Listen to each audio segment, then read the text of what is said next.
CSTV. Feel every moment.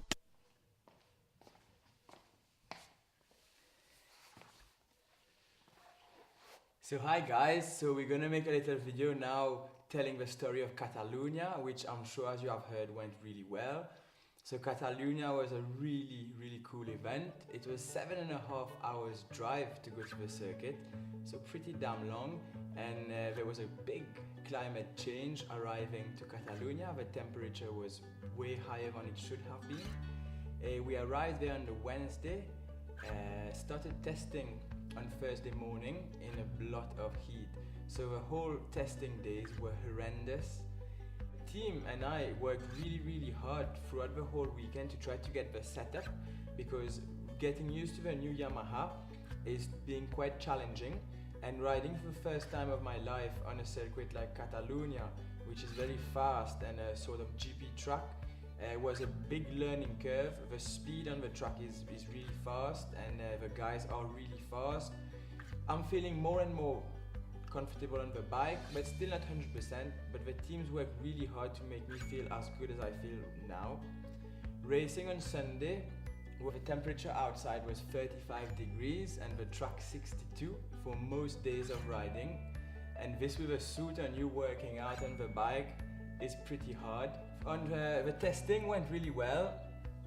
We improved on the pace constantly. It was going cool, and qualifying was very good because we qualified on pole position in the Superstock, and only 2 Superstocks were able to actually qualify. Some the heat was too much, others the lap time weren't good enough. So it was really cool it was a big achievement for me to actually be qualified for this race. We had the race number 1 at 12 o'clock, which was, I finished second in this race. I lost the lead on the last lap, which was really disappointing. After so much battling to keep that pace, I had a lot of arm pump on my left arm. Well, not really arm pump, but I was losing feel in my left hand completely. And I did, a good 7 last laps of the race. I was putting my gears down with my little finger. I could not use the clutch because all was numb, and this was really hard, but as you're racing you get the rush, so you just carry on, and so suddenly your little finger becomes very useful, you know. You have to find ways around how to adapt to the weather, to the bike, to what's going on. But luckily enough, on race 2 I was able to finish first and get on the podium finally. Write a new page in the history of our country, of Mauritius, which is really cool. It felt really cool to have all these things going on, the champagne, a really good moment for me. I will put a few laps of practice for you now on a video, so you have a look at the speeds, how it went.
Ricky Cardouse.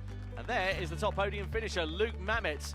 A great race for the Mauritian rider. He'll be so pleased with that, and that's just what he needed as well. And I was speaking to him yesterday, a great personality.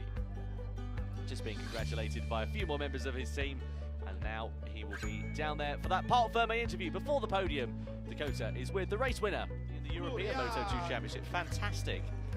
Absolutely wonderful to see the American flag. There is Luke Mamet on the podium for the first time in his career, the top Stock 600 rider, as the third place man, Hector Garzo. Well, winning at Montmelo was just amazing, the best day of my life probably. I hope there will be a lot more victories, and I hope you guys will keep following. Share the word, show to your friends, all your friends, family, everybody what's going on. Try to get people knowing about this, and hopefully we'll have many more victories. And well, check it out, my trophy, numero 1.